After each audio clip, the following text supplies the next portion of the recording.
ನನ್ನ ತಮ್ಮ ಹೆಂಗೊಲ್ಗೋನೆ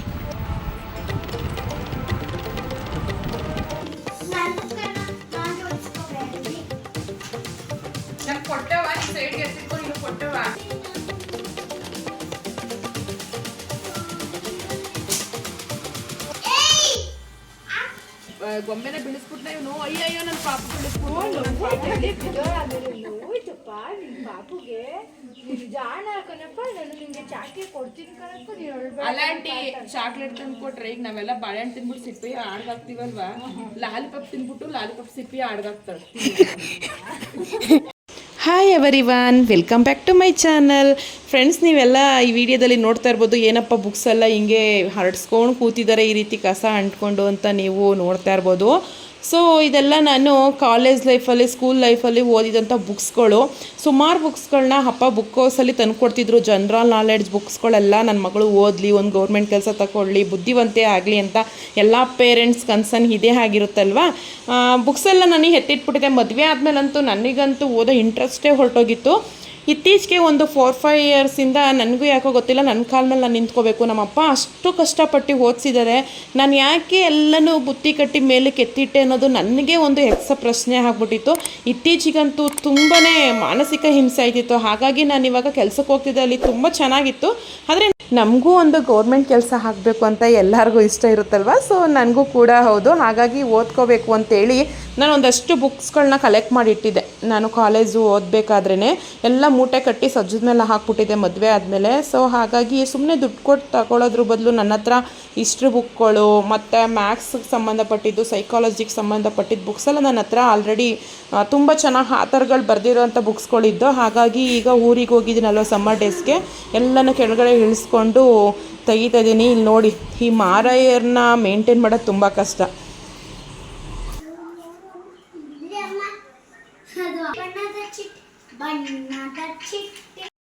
ನಾನಿಲ್ಲಿ ಸೀರಿಯಸ್ ಆಗಿ ಬುಕ್ಸ್ಗಳೆಲ್ಲ ಜೋಡಿಸ್ತಾ ಇದ್ದೀನಿ. ಬೇಡವಾದದ್ದೆಲ್ಲ ಅಮ್ಮ ತೂಗಾಕ್ಬಿಡ್ತೀನಿ ಕೊಡಪ್ಪ ಅವೆಲ್ಲ ನೋಟ್ಸ್ಕೊಳ್ಳಲ್ಲ ಅಂತ ಹೇಳಿದರು. ಹಾಗಾಗಿ ಡಿವೈಡ್ ಮಾಡ್ತಾ ಕೂತಿದ್ದೀನಿ. ಆದರೆ ಇಲ್ಲಿ ನಮ್ಮ ತರಲೆಗಳು ನೋಡಿ, ನಾನು ಬೇಡ ಅಂತ ಹೇಳಿರೋ ಒಂದು ಕಡೆ ಬುಕ್ಸ್ ಹಾಕಿದರೆ, ಬೇಕು ಅಂತ ಇಟ್ಟಿರೋವಂಥ ಬುಕ್ಸ್ಗಳು ಎರಡನ್ನೂ ಮಿಕ್ಸ್ ಮಾಡಿ ಕಲಸಿ ಹಾಕ್ಬಿಟ್ರು. ನಮ್ಮ ಅಪ್ಪನ ಕೇಳಿ ಬಯಸುವಂಗೆ ಮಾಡಿಬಿಟ್ರು. ಅಪ್ಪ ಎಲ್ಲ ಕಲಿಸ್ತಾ ಇದೆಯಾ ದಿವ್ಯ, ಬುಕ್ಸ್ಗಳನ್ನ ಏನಕ್ಕೆ ಹಿಂಗೆ ಮಾಡ್ತಿದೀಯಾ ಅಂತ ಹೇಳ್ತಾನೆ ಇದ್ರು. ಇಲ್ಲೊಬ್ಬ ನೋಡಿ ನನ್ನ ತಂಗಿ ಮದುವೆ ಇನ್ವಿಟೇಷನ್ ಕಾರ್ಡ್ ಓದ್ತಾ ಇದ್ದಾನೆ. ರಾಜು ಪುತ್ರ ಚೀರಾ ಶ್ರೀಮತಿ ಶಾಂತ ಮತ್ತು ಶ್ರೀ ಎವಿ ವಿಶ್ಕಂಠ ದ್ವಿತೀಯ ತಾಲೂಕು ಇವರು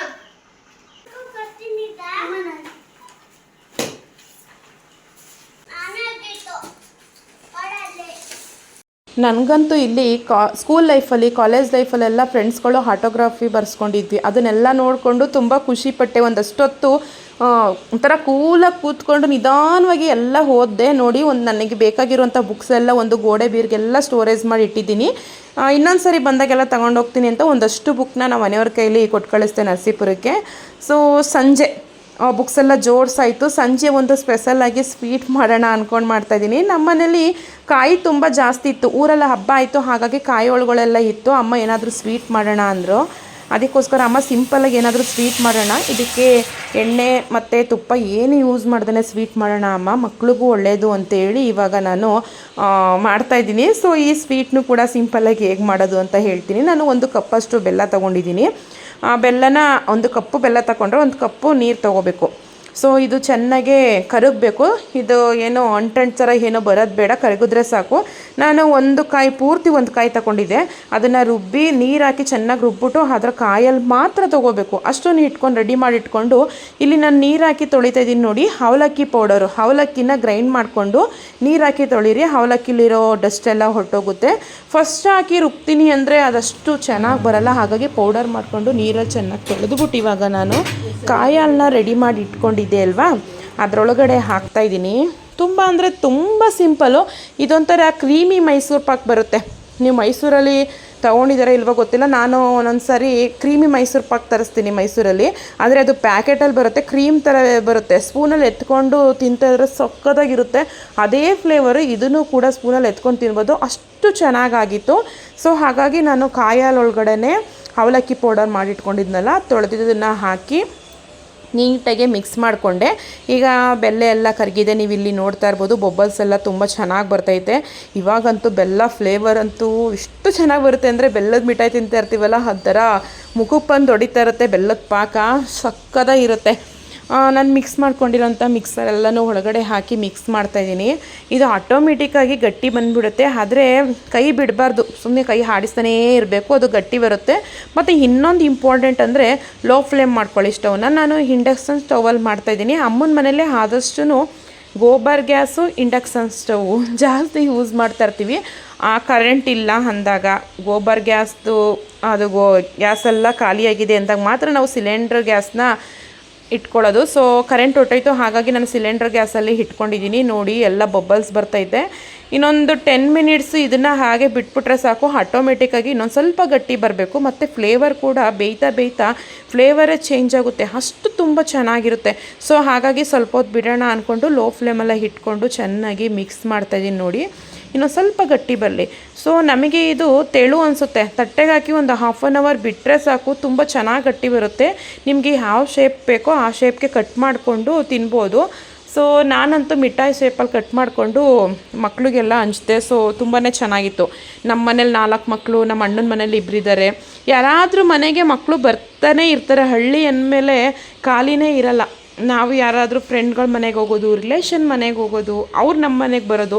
ಸಿಟಿಗಳಲ್ಲಿ ಯಾರಾದರೂ ಬಂದರೆ ಸಾಕು, ಒಬ್ಬರು ಇಬ್ಬರು ಬರ್ತಾರೆ, ಹೊರಟೋಗ್ತಾರೆ ಒಂದು 5 ನಿಮಿಷಕ್ಕೆ. ಆದರೆ ಹಳ್ಳೀಲಿ ಆ ರೀತಿ ಅಲ್ಲ. ಸೊ ತುಂಬಾ ಚೆನ್ನಾಗಿರುತ್ತೆ ವಾತಾವರಣ ಎಲ್ಲ. ಇನ್ನೇನು ಕಂಪ್ಲೀಟ್ ಆಯಿತು ನಾನು ಮಾಡ್ತಾ ಇರುವಂಥ ಸ್ವೀಟು. ಅದಕ್ಕೆ ಸ್ವಲ್ಪ ಏಲಕ್ಕಿ ಪೌಡರ್ನ ಹಾಕಿದೆ. ಸೊ ನಿಮಗಿಲ್ಲಿ ನಾನು ತೋರಿಸ್ತಾ ಇದ್ದೀನಿ ನೋಡಿ, ಪರ್ಫೆಕ್ಟಾಗಿ ಅವಲಕ್ಕಿ ಸ್ವೀಟ್ ಅಂತೂ ರೆಡಿ ಆಯಿತು. ಸೊ ತುಂಬಾ ಚೆನ್ನಾಗಿರುತ್ತೆ.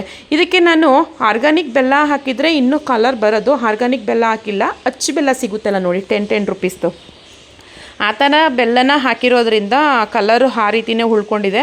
ಅಮ್ಮ ಇದನ್ನು ನೋಡ್ತಾ ಇದ್ರೆ ಸಜ್ಜಿಗೆ ಥರ ಕಾಣಿಸ್ತೈತಲ್ಲೇ ಅಂತ ಹೇಳ್ತಾಯಿದ್ರು, ಬಟ್ ಫ್ಲೇವರ್ ಮಾತ್ರ ಸಖತ್ತಾಗಿತ್ತು. ಆಲ್ಮೋಸ್ಟ್ ಈಗ ರೆಡಿಯಾಗಿದೆ. ನಾನು ಒಂದು ತಟ್ಟೆಗೆ ತುಪ್ಪ ಎಲ್ಲ ಸ್ಪ್ರೆಡ್ ಮಾಡ್ಕೊಂಡು ಇಟ್ಕೊಂಡಿದ್ದೀನಿ, ಯಾಕಂದರೆ ಅಂಟಬಾರ್ದಲ್ವ.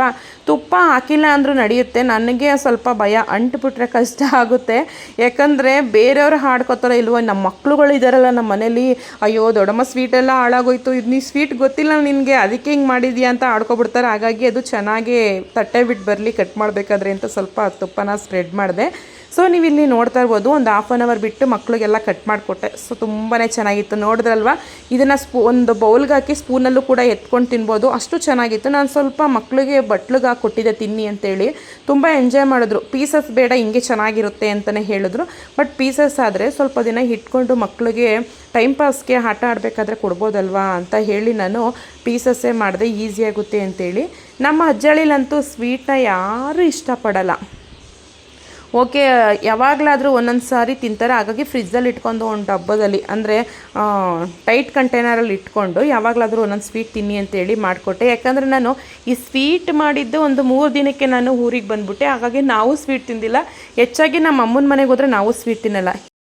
ಸೊ ನಾನು ಸ್ವೀಟೆಲ್ಲ ಮಾಡಿಟ್ಬಿಟ್ಟು ಹೊರಗಡೆ ಸ್ವಲ್ಪ ಹೊತ್ತು ಕೂತ್ಕೊಂಡು ಟೈಮ್ ಪಾಸ್ ಮಾಡೋಣ ಅಂದ್ಕೊಂಡು ಬಂದಿದ್ದೀನಿ. ತುಂಬ ಸೆಕೆ ಅಲ್ವಾ, ಹೊರಗಡೆ ಮರಗಳೆಲ್ಲ ಇದೆ, ಚೆನ್ನಾಗಿ ಗಾಳಿ ಬೀಸುತ್ತೆ ಅಂತ ಅಂದ್ಕೊಂಡು ಬಂದಿದ್ದೀನಿ. ನೀವಿಲ್ಲಿ ನೋಡ್ತಾ ಇರೋದು ನಮ್ಮ ಮನೆಗೊಂದು ಬೇಬಿ ಬಂದಿದೆ, ಪಕ್ಕದ ಮನೆ ಆಂಟಿ ಮೊಮ್ಮಗಳು ಕರ್ಕೊಂಡು ಬಂದಿದ್ದಾರೆ. ಸೊ ತುಂಬ ಚೆನ್ನಾಗಿ ಆಟ ಆಡಿಸ್ತಾ ಇದ್ದೀವಿ.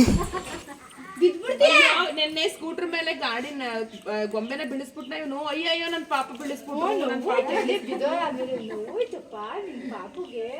ನೀನು ಜಾಣ ಕಣಪ್ಪ, ನಾನು ನಿಂಗೆ ಚಾಕ್ಲೇಟ್ ಕೊಡ್ತೀನಿ ಕಣಪ್ಪ. ನೀನು ಅಲಾಂಟಿ ಚಾಕ್ಲೇಟ್ ತಂದು ಕೊಟ್ರೆ, ಈಗ ನಾವೆಲ್ಲ ಬಾಳೆಹಣ್ಣು ತಿನ್ಬಿಟ್ಟು ಸಿಪ್ಪಿ ಆಡ್ಗಾಕ್ತಿವಲ್ವಾ, ಲಾಲಿಪಾಪ್ ತಿನ್ಬಿಟ್ಟು ಲಾಲಿಪಾಪ್ ಸಿಪ್ಪಿ ಆಡ್ಗಾಕ್ತಾಳೆ. ಲಾಲಿಪಾಪ್ ಸಿಪ್ಪೆ ಹಾಕೊಳ್ಳೋಳು. ನನಗಂತೂ ಹಳ್ಳಿ ವಾತಾವರಣ ಅಂದರೆ ತುಂಬ ಇಷ್ಟ ಆಗುತ್ತೆ. ಅಕ್ಕಪಕ್ಕದ ಮನೆಯವರೆಲ್ಲ ಕೂತ್ಕೊಂಡು ಮಾತಾಡ್ತಾಯಿದ್ರೆ ಎಷ್ಟು ಚೆನ್ನಾಗಿರುತ್ತಲ್ವ, ಒಂಥರ ಮನೆ ಕೆಲಸ ಎಲ್ಲ ಆಗಿರುತ್ತೆ. ಟೈಮ್ ಪಾಸ್ ಮಾಡೋಕ್ಕೆ ಅಂತ ಎಲ್ಲರೂ ಕೂತ್ಕೊಂಡು ಮಾತಾಡ್ತಾಯಿದ್ರೆ ಒಂಥರ ಖುಷಿಯಾಗುತ್ತೆ. ಇಲ್ಲಿ ನೋಡಿ ನಮ್ಮ ಅಣ್ಣನ ಮಗಳು ಗೊಂಬೆ ತಗೊಬಂದು ಪಾಪು ಜೊತೆ ಆಟ ಆಡ್ತಾ ಇದ್ದಾಳೆ. ಈ ಪಾಪು ಅಮ್ಮ ಇದ್ದಾಳಲ್ವ, ನನಗೆ ಮಕ್ಕಳಾಗಿದ್ದಾಗ ನಮ್ಮ ಮಕ್ಕಳೆಲ್ಲ ಚೆನ್ನಾಗಿ ಎತ್ಕೊಂಡು ಆಟ ಆಡಿಸಿದ್ರು. ಸೊ ನಮ್ಮ ಮಕ್ಕಳು ಗಲಾಟೆಯಲ್ಲಿ ಇವ್ರ ಮನೆಗೆ ಹೋಗಿ ಇವಳನ್ನ ಆಟ ಆಡಿಸ್ಬೇಕು ಅಂದ್ರೆ ಹಿಂಸೆ ಆಗುತ್ತೆ. ಯಾಕಂದರೆ ನಮ್ಮ ಮಕ್ಕಳು ಜಗಳ ಮಾಡಿಬಿಟ್ರೆ ಪಾಪ ಇದು ಚಂಡಿ ಹಿಡಿದ್ಬಿಡುತ್ತೆ. ಹಾಗಾಗಿ ನಾನು ಹೋಗಲ್ಲ ಅಷ್ಟೇ ಅವ್ರ ಮನೆಗೆ. ಪಾಪ ಆಂಟಿನೇ ಕರ್ಕೊಂಡು ಬಂದಿದ್ದಾರೆ, ನಮಗಂತೂ ಖುಷಿ ಆಯಿತು. ಮೇಡಮ್ ಅವ್ರಿಗೆ ಹಾಕ್ಲಿಕ್ಕೆ ಬಂದ್ಬಿಡ್ತು. ಹೊಟ್ಟೆಗೆ ತಿನ್ಸಿದ್ದೀರಾ ಆಂಟಿ?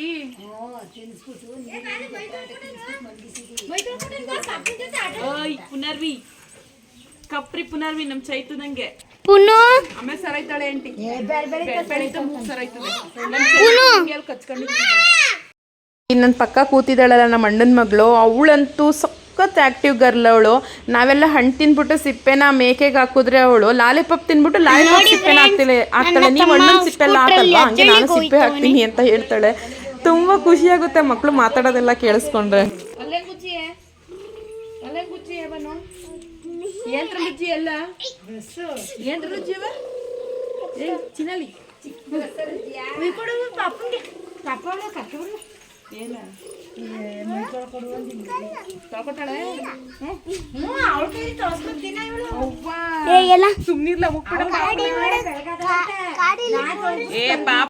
ಸೊ ಈ ವಿಡಿಯೋ ಬಂದು ಸಂಜೆ ವಿಡಿಯೋ. ನಮ್ಮ ಲಕ್ಷಿತಂತೂ ಬೆನ್ನಿಗತ್ತಿದ್ದು ಬೇತಾಳ ಅಂತಲೇ ಹೇಳ್ಬೋದು. ಅವನಿಗೆ ನನ್ನನ್ನು ಕಂಡ್ರೆ ಎಷ್ಟು ಲವ್ ಅಂದರೆ, ನಾನು ಎಲ್ಲಾದರೂ ಕೂತಿರ್ಲಿ ಬಂದು ತೊಡೆ ಮೇಲೆ ಕೂತ್ಕೊಳ್ಳೋದನ್ನ, ಎಲ್ಲಾದರೂ ಮಲ್ಕೊಳ್ಳಿ ಮೇಲೆ ಮಲ್ಕೋತಾರೆ. ಎಲ್ಲ ಮಕ್ಕಳು ಬಂದು ಪಕ್ಕದಲ್ಲಿ ಮಲ್ಕೊಂಡ್ರೆ ನಾನು ಮೇಲೆ ಮಲ್ಕೋತಾನಲ್ಲ ಅಂತ ಸೈಡಿಗೆ ಮಲ್ಕೊಂಡ್ರೆ ಸೈಡ್ಗೆ ಬಂದು ಮಲ್ಕೋತಾನೆ.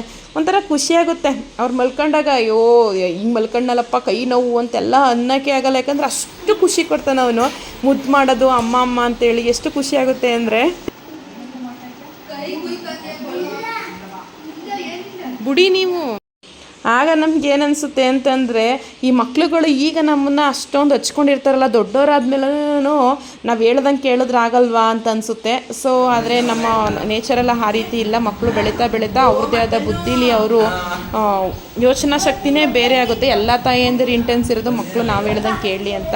ಸೊ ಅದು ಆಗಲ್ಲ, ಅದನ್ನು ನಾವು ಡೈಜೆಷನ್ ಮಾಡ್ಕೋಬೇಕು ಅಷ್ಟೇ, ಅದರಲ್ಲೂ ಗಂಡು ಮಕ್ಳು ಎತ್ತಿರೋರು. ಸೊ ಫ್ರೆಂಡ್ಸ್, ನನ್ನ ಒಂದು ಪುಟ್ಟ ಲಾಗ್ ಇದಾಗಿತ್ತು. ನಿಮಗೆ ಇಷ್ಟ ಆಗಿದೆ ಅಂತ ತಿಳ್ಕೊತೀನಿ. ಇಷ್ಟ ಆಗಿದ್ದರೆ ದಯವಿಟ್ಟು ಹೇಗಿತ್ತು ಅಂತ ಕಾಮೆಂಟ್ ಮಾಡಿ, ಲೈಕ್ ಮಾಡಿ, ಶೇರ್ ಮಾಡೋದನ್ನ ಮರಿಬೇಡಿ. ದಯವಿಟ್ಟು ಸಬ್ಸ್ಕ್ರೈಬ್ ಮಾಡೋದಂತೂ ಮರಿಲೇಬೇಡಿ. ಸಬ್ಸ್ಕ್ರೈಬ್ ಒಂದು ಸಾರಿ ಮಾಡ್ಕೊಂಡಿರೋರು ಇನ್ನೊಂದು ಸಾರಿ ಮಾಡಬೇಡಿ. ಯಾರು ಮೊದಲನೇ ಬಾರಿ ನನ್ನ ವೀಡಿಯೋನ ವಾಚ್ ಮಾಡ್ತಿದ್ದೀರಾ ದಯವಿಟ್ಟು ಸಬ್ಸ್ಕ್ರೈಬ್ ಮಾಡ್ಕೊಳ್ಳಿ ಅಂತ ಕೇಳ್ಕೊತೀನಿ. ಮತ್ತು ನನ್ನ ಉಳಿದ ವೀಡಿಯೋಗಳನ್ನೂ ಕೂಡ ವಾಚ್ ಮಾಡಿ ಅಂತ ಕೇಳ್ಕೊತೀನಿ. ಸೊ ಫ್ರೆಂಡ್ಸ್, ಇವಾಗ ವೀಡಿಯೋ ಎಂಡ್ ಮಾಡ್ತಾಯಿದ್ದೀನಿ. ಇದು ಲಾಸ್ಟ್ ವೀಡಿಯೋ, ಅಮ್ಮನ ಮನೆ ವೀಡಿಯೋ. ಯಾಕಂದರೆ ಒಂದು ಮದ್ದೂರೋಡೆ ಮಾಡಿರುವಂಥ ವೀಡಿಯೋ ಅದೇ, ಅದೊಂದು ಸ್ವಲ್ಪ ಲೇಟಾಗಿ ಹಾಕ್ತೀನಿ. ಯಾಕಂದರೆ ಇಲ್ಲಿಂದ ಅಮ್ಮನ ಮನೆಯಿಂದ ಮುಗಿಸ್ಕೊಂಡು ನಾವು ನರಸೀಪುರಕ್ಕೆ ಬಂದ್ವಿ. ನರಸೀಪುರಕ್ಕೆ ಬಂದು ಅಲ್ಲಿಂದ ಒಂದು 3 ಡೇಸ್ ನಾವು ಟ್ರಿಪ್ನ ಮಾಡಿದ್ವಿ. ಲಡ್ಡುಗೆ ಅಕ್ಷರಾಭ್ಯಾಸ ಮಾಡಿಸ್ಬೇಕಿತ್ತಲ್ವ, ಹಾಗಾಗಿ 3 ಡೇಸ್ ಟ್ರಿಪ್ ಮಾಡಿದ್ವಿ. ಈ ಸರಿ ಏನು ಖುಷಿ ಆಯ್ತಪ್ಪ ಅಂದರೆ, ನಮ್ಮ ಅಜ್ಜಿ ಊರಿಗೆ ಹೋಗಿದ್ವಿ ಶಿವಮೊಗ್ಗಕ್ಕೆ. ಅಲ್ಲೋಗಿ ಅಜ್ಜಿ ಕರ್ಕೊಂಡು ಅಲ್ಲಿಂದ ಕಾರ್ ಮಾಡಿಕೊಂಡು ನಾವು ಟ್ರಿಪ್ ಮಾಡಿದ್ವಿ. ಸೊ ತುಂಬಾ ಚೆನ್ನಾಗಿತ್ತು. ನೆಕ್ಸ್ಟ್ ವೀಡಿಯೋದಿಂದ ಆ ವಿಡಿಯೋವನ್ನು ಹಾಕ್ತೀನಿ. ದಯವಿಟ್ಟು ಆ ವಿಡಿಯೋನ ನೀವು ಸ್ಕಿಪ್ ಮಾಡ್ದೇ ದಯವಿಟ್ಟು ಮಿಸ್ ಮಾಡದೆ ವಾಚ್ ಮಾಡಿ ಅಂತ ಕೇಳ್ಕೊತೀನಿ. Okay friends, thank you for watching. Bye.